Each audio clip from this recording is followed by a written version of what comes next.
Good afternoon, everybody. So, we are talking about, we were actually discussing about Guru Yoga, Ganden Lha Gyama Guru Yoga, and then we couldn't finish yesterday. And also we discussed about karma as well. So one thing that I would like to add today is that you should know that there are three types of objects. There are three types of phenomena. So one is that we can see, like the objects in front of you, flower, or vase, or cup, or whatever. Then we can see directly, so that we understand what it is. So there's we don't have to make great effort to know about that, right? Then the second object is slightly hidden. That is you cannot see directly. Okay, you can't see them directly. So you need some kind of logic or reasoning to understand that. That is we in the text we give examples. You know, like over there must be fire. How you know? You can't see the fire. So, but smoke is coming out of the chimney. So since there's a smoke coming out of the chimney, there must be fire inside somewhere. So we know through the smoke, we know there is fire, even though we don't see the fire directly. So there is slightly hidden object or slightly hidden phenomenon. Similarly, there are many things that is slightly hidden, but if you make a little bit of effort, then you can understand that. And then one thing is, the third one is very hidden objects. So that is only to be seen actually by the Buddhas. We can't see them. So that is, for example, the great detail about karma. The great detail about karma.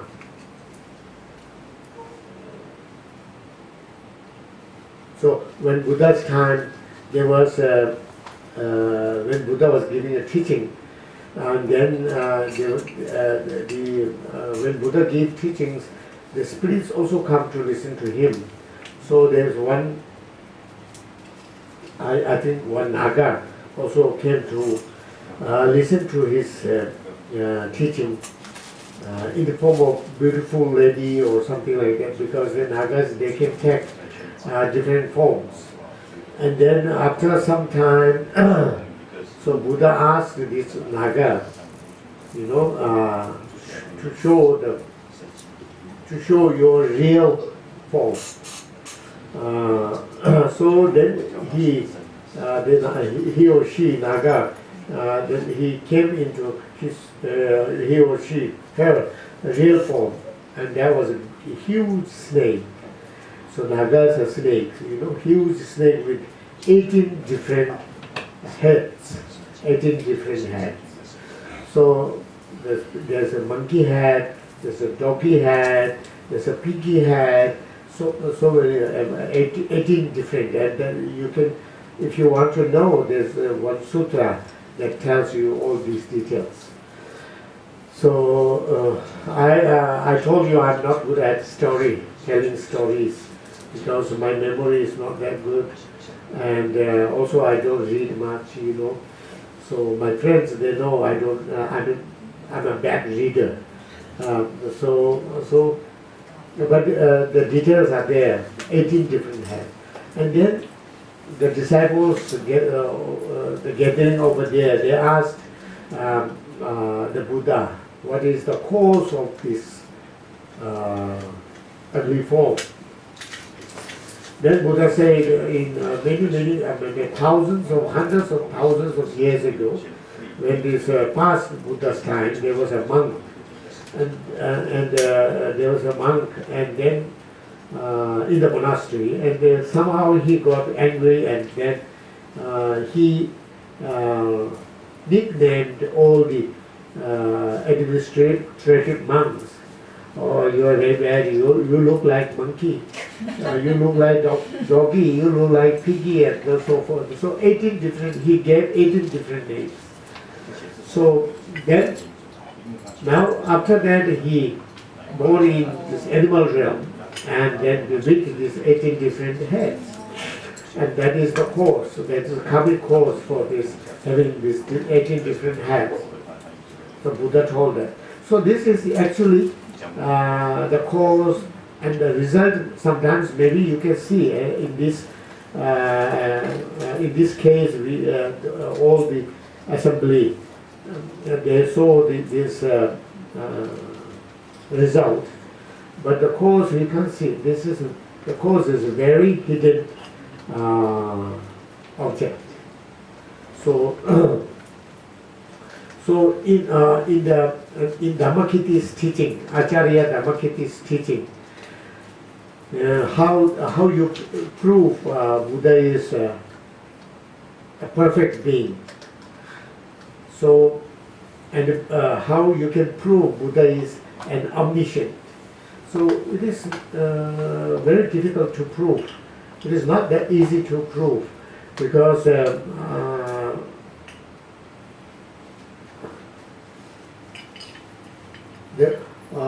one thing you might have heard, that story that Buddha asked in one town, so every household bring a handful of grains, and then that should be packed, and then bring to Buddha, and then they put together, and then he gave all those little sack of grain to the right households.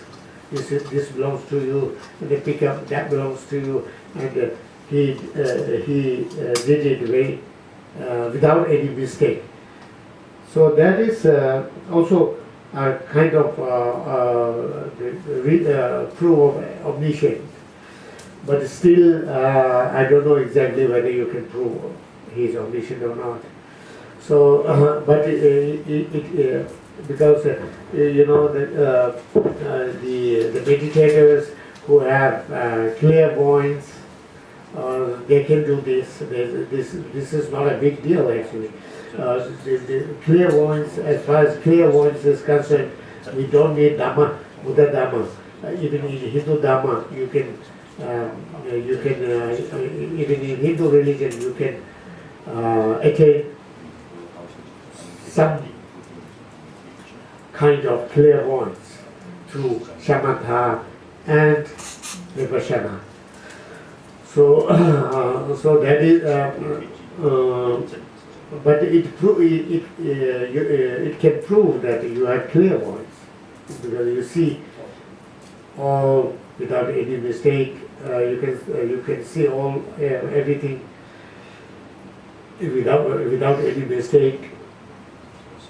So that proves it, you have a clairvoyance, but it is also still difficult to prove omniscience.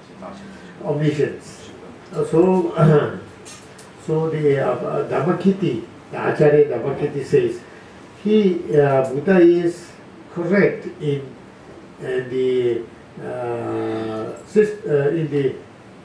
how do you say this?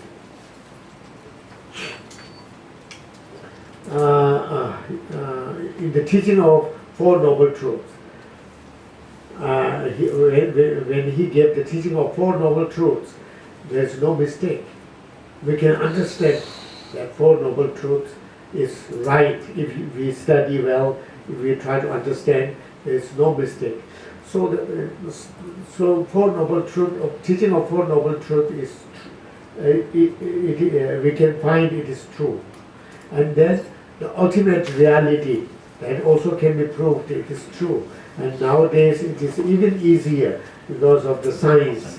You know, the scientists, they have, as we discussed yesterday, scientists also, they in the theory of quantum physics, and then earlier, the what do you call that, the relativity theory. So they also found this genuine reality. So the Buddha, 3,000 years ago, he talked already about quantum physics and relativity theory, which scientists they came to know recently, comparatively very recently.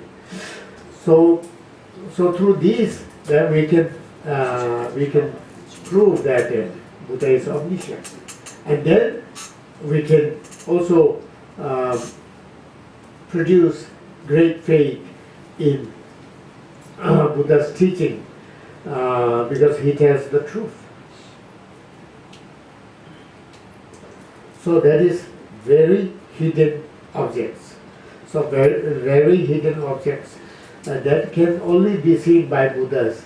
And that cannot be proved by logic. It's very difficult, So for example, these 18 hats, you cannot prove that is the result of those karma. We cannot prove it. But since Buddha is correct in major teachings, major philosophy, and then also we can, the Buddha has no reason to lie. So this the other statements of Buddha also can be true. So through that reason, then we can produce faith in Buddha. Okay, that I wanted to add to our discussion about karma. And then as usual, we must have the cultivate motivation. It's proper motivation we must cultivate. So we must think about bodhichitta. So through being mindful in bodhichitta, as we talked in the past few days, that even if we don't have a real bodhichitta, we must cultivate an artificial bodhichitta within ourselves, and then at least at this moment you must think about this bodhichitta, and with being mindful in bodhichitta, you must listen to the teaching. Okay, we must discuss about the teaching. For the teacher, also the motivation should be related with bodhicitta.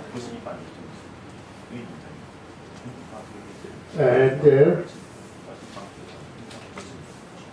yesterday we were at the compassion, right? Purification, right?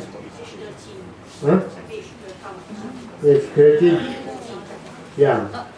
So the compassion or purification, that is clear?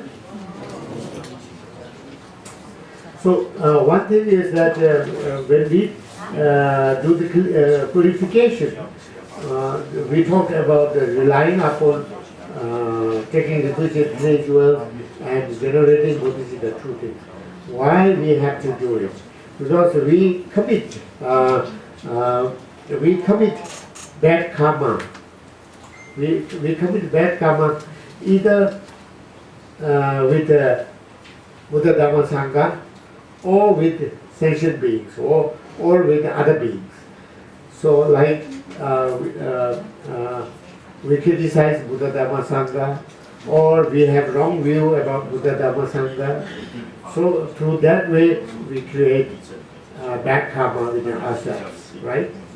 And in that also it includes that if you sell Buddha statue, if you sell the Dharma books to make profit, and so forth, that is also bad karma. We cannot do that to make profit. You cannot do business by selling Buddha statue and the Dharma texts. That is considered very heavy karma. Okay, and then other karma we accumulate through other beings. That is quite obvious, right? We develop our attachment with somebody else. We develop our hatred and anger with somebody else, and then telling lie. We need somebody to tell lie, and being greedy also with somebody else other than you, and then envy, right? Envy and slander, and all these actions are mostly related with others. So we have to now care for others rather than harming others. That is how you rely on other beings. And then regret, and that I don't need to tell you again. And the antidote power, that is very important. And the most important power to purify is feeling of regret. And then the next verse is immediately.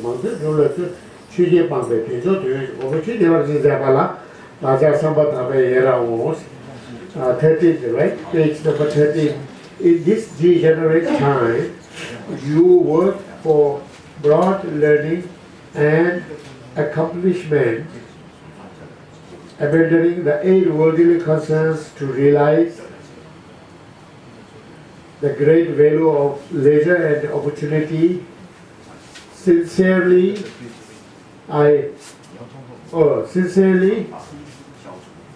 O protectors, I rejoice in your great deeds.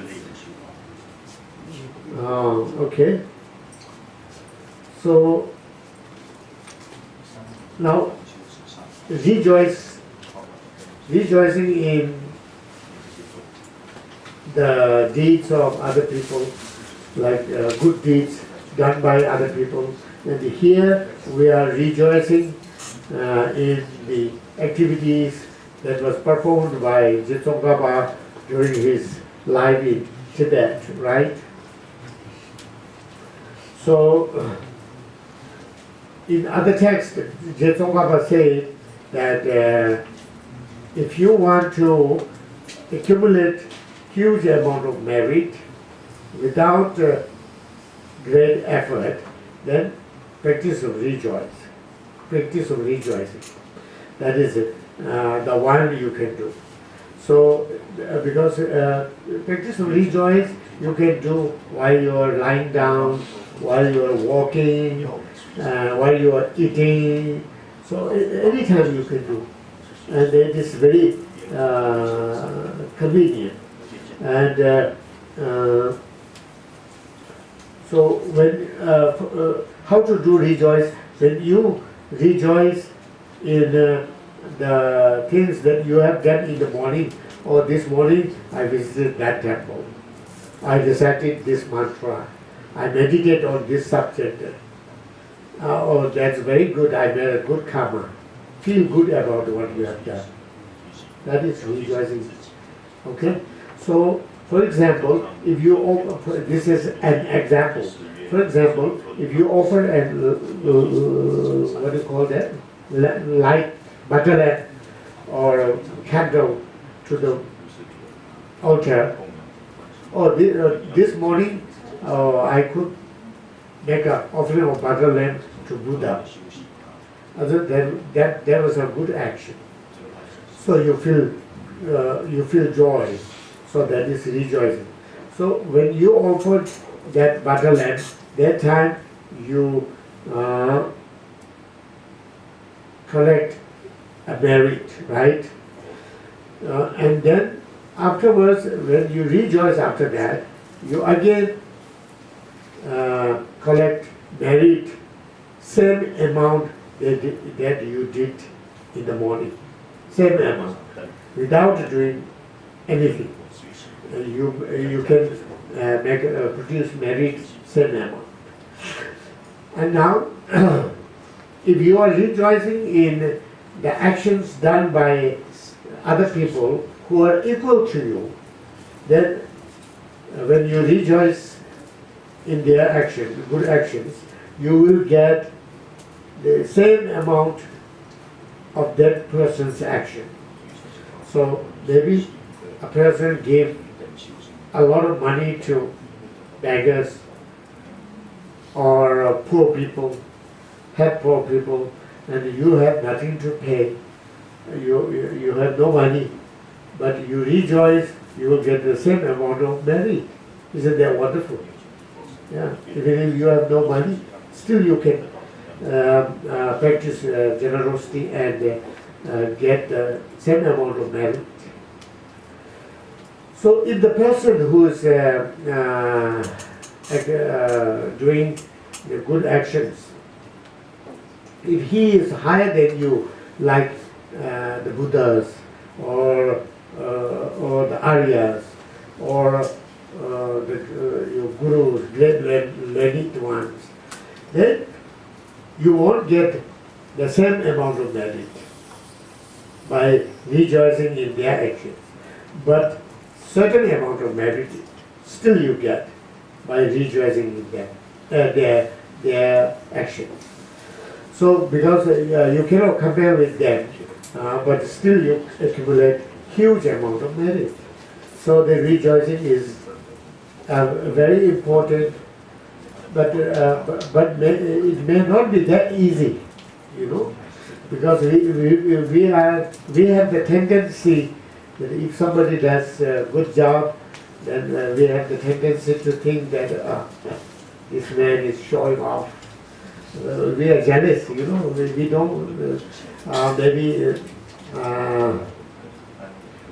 he wants to make the offering to the Buddha statue because he want to see other people that he is a generous person, he is a great practitioner, so something like that. We can think negatively. Yeah, mostly our thinking goes in that way. So it is not that easy to rejoice in. But if you get familiar with this practice, then you can do it.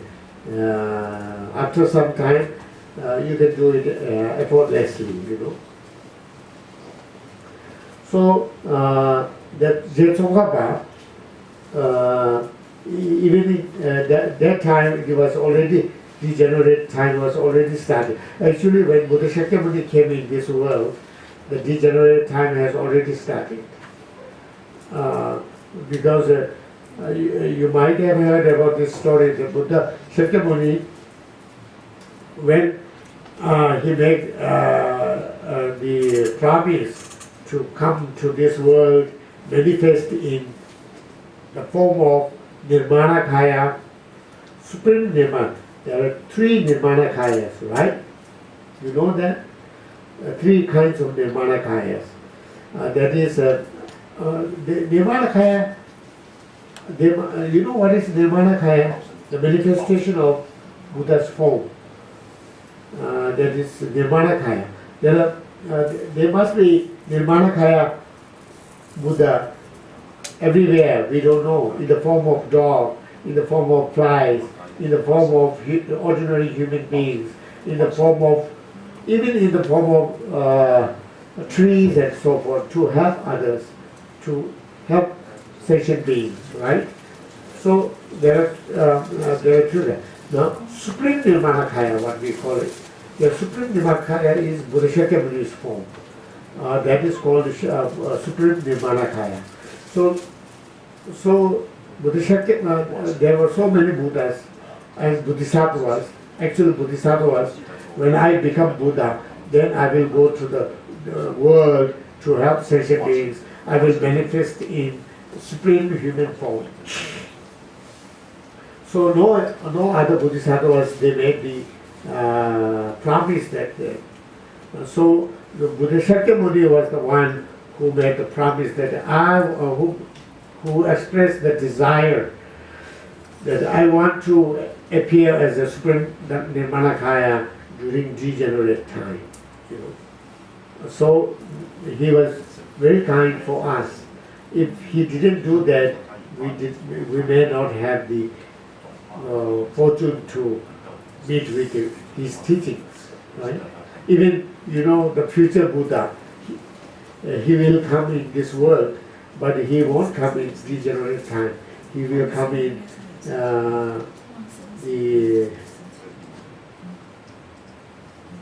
I don't know, the better time of the, you know, it goes down and then it goes up again.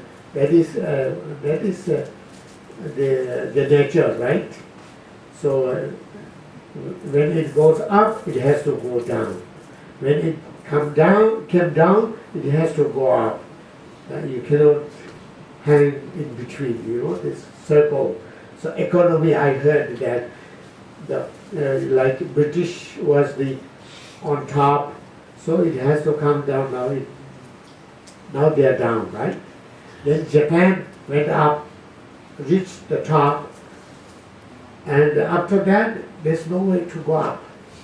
It's stuck there. It has to come down, right? Yeah. So now the Japanese economy is very good. They are very rich, but still coming down, right? Now the United States already reached the top. So now they also cannot go up. So now they are starting. Now China is going up.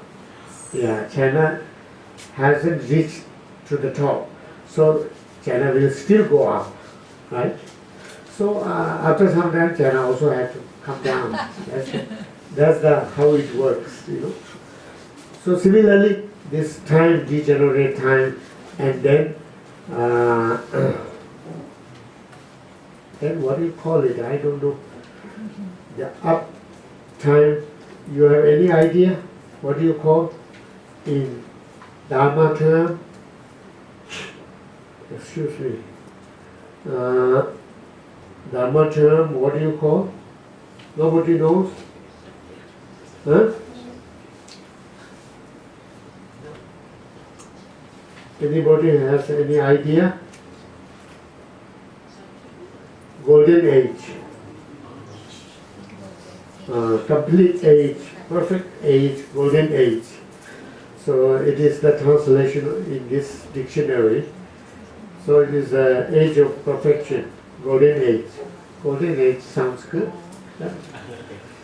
Diamond age, even better. Jade age, even better. For Chinese. So no, I joke. Golden age.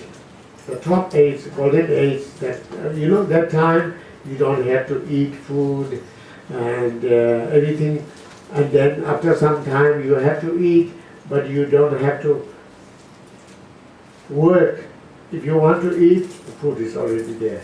It's just for your wish. You make the wish, it's there. So it's golden age, and they live long, hundreds of years, hundreds of thousands of years. It's not 100 years, hundreds of thousands, also 1,000, no, many thousands. They live that long, and very less suffering.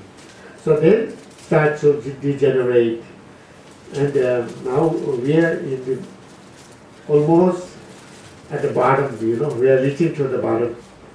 So after Shakyamuni's teaching, then it will reach, the world age will reach, the degeneration time will reach the bottom line. Then slowly we'll go up, and then go up to the top, and then come back, and then in middle the future Buddha will come. So that is the story, right?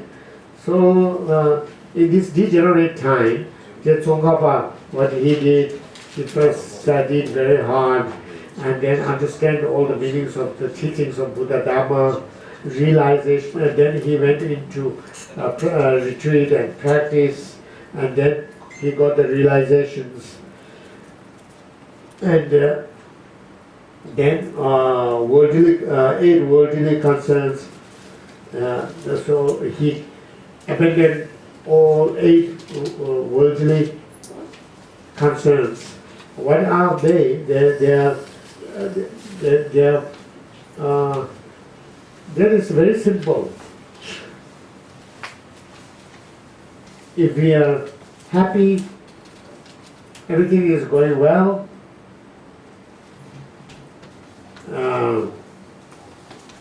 we want that, right? We want happiness, we want everything goes well with us. That is what we wish. And that's one thing. And we don't want suffering. We wish not to get any kind of suffering. That is our desire. And then we are happy to get things that we desire. We are unhappy when we don't get things.